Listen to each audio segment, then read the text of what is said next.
No início desse ano, cresceram os furtos de fiação elétrica em bens públicos de Ribeirão Preto. Os principais alvos são praças e também semáforos. De 1º de janeiro até 3 de março deste ano, foram 1.100 metros de cabos semafóricos furtados na cidade, em 25 ocorrências, segundo dados da Transerp.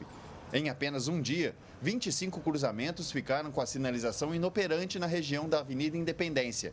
No ano passado, foram mais de 3,4 mil metros de cabos furtados, gerando prejuízo aos cofres públicos de mais de R$27 mil.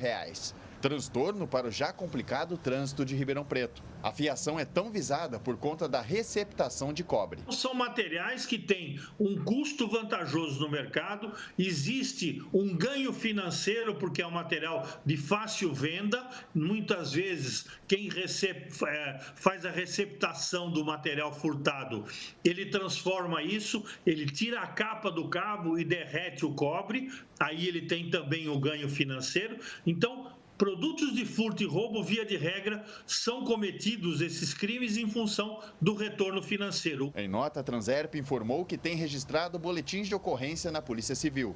Para o especialista em segurança, é preciso intensificar o combate aos crimes. Num primeiro momento, com o policiamento preventivo, atacando aquele que vai cometer efetivamente o furto.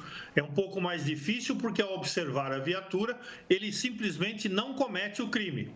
Perfeito? Num segundo momento, através da Polícia Civil, aonde ela vai investigar e atacar os receptadores. As praças também são alvos constantes dos ladrões. Segundo a Secretaria da Infraestrutura, em 2021 foram 54 furtos em áreas públicas, com um prejuízo de aproximadamente R$350 mil.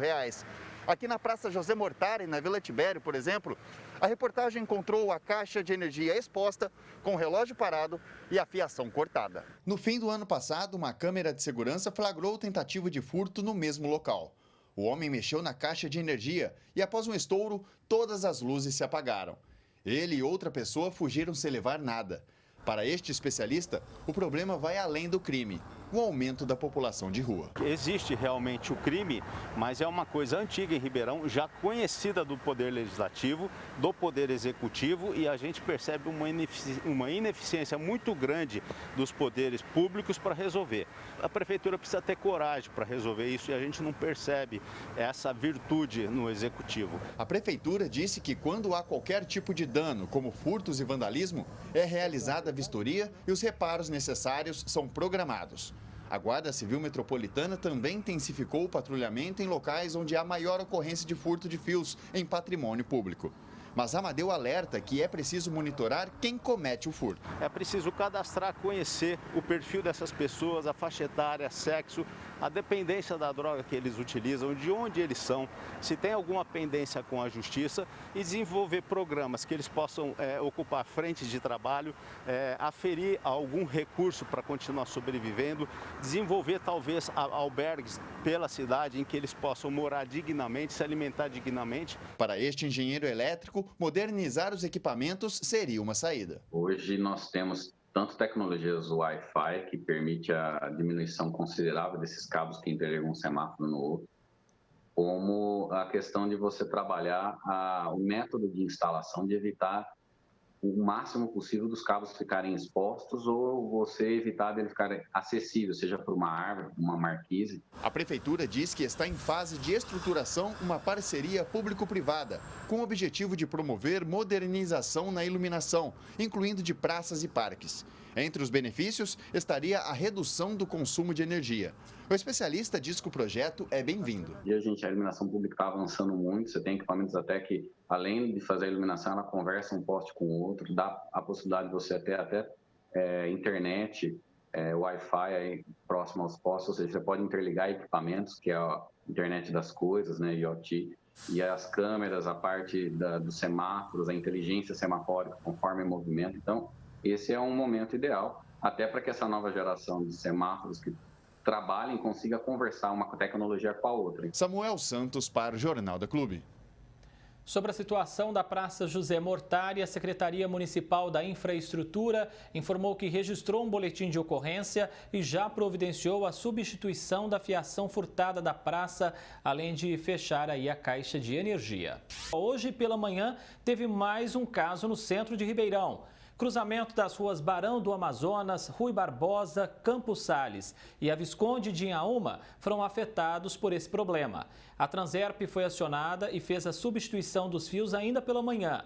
A empresa novamente lamentou o ocorrido e reforçou que quem suspeitar de alguma pessoa furtando cabos nos semáforos e nas praças pode ligar para a polícia através do 190.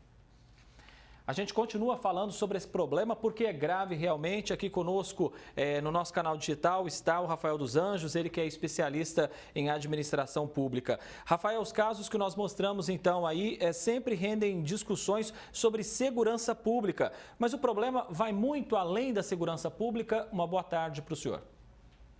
Boa tarde, André. Boa tarde a todos vocês que nos assistem no Jornal da Clube.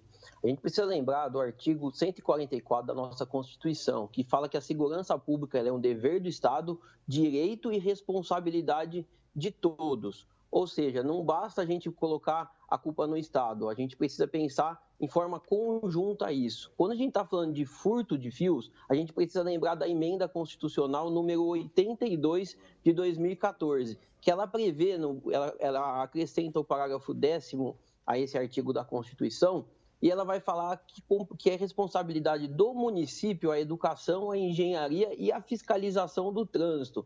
Ou seja, qualquer furto de semáforo que a gente está falando, a gente está comprometendo a segurança no trânsito. Então, é importante que o poder público municipal esteja atento a isso e não se tire essa responsabilidade de si, e sim tome essa responsabilidade para poder evitar que isso aconteça. Grande parte desses furtos é cometida por pessoas que vivem nas ruas e também usuários de drogas. Com organização e vontade, seria possível, pelo menos, prevenir essas ações? Com certeza, André. A gente está falando, segurança pública ela não se restringe à questão do policiamento ostensivo, à preservação da ordem pública. Ela também vai além disso. O que a gente está vendo na reportagem é apenas um extrato da ponta, que é uma política social muito mais abrangente. Então, se a gente está falando que é o caso de moradores de rua, usuários de droga, e a gente tem certeza por meio de dados e fatos que realmente seja isso, o que a gente precisa fazer? Precisa trabalhar políticas sociais, precisa trabalhar programas para evitar que essas pessoas tenham contato ou consigam resgatar essas pessoas.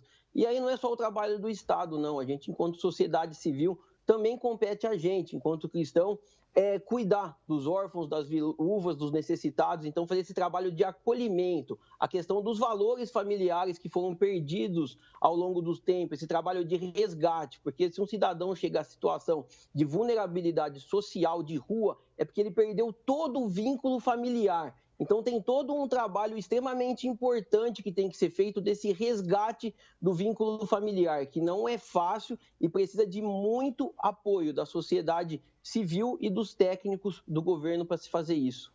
Rafael, só existem tantos roubos assim porque lá na frente existe aquele comércio ilegal, existe o receptador, ou seja, aquele que compra o produto que foi furtado para depois revendê-lo aí no mercado ilegal. É mais um ponto que ele não é combatido apenas com a atuação da polícia. Com certeza, André. A fiscalização e o consumidor pedir a nota fiscal, ela é fundamental.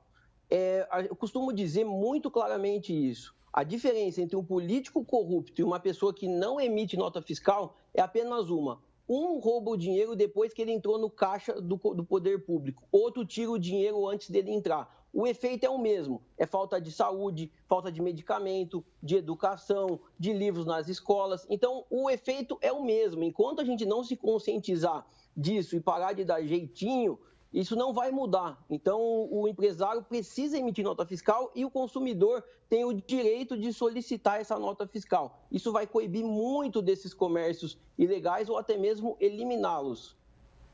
Rafael dos Anjos, especialista em administração pública, muitíssimo obrigado pela sua presença mais uma vez aqui no Jornal da Clube. Boa semana. Eu que agradeço, André. Uma ótima semana a todos nós. Até mais.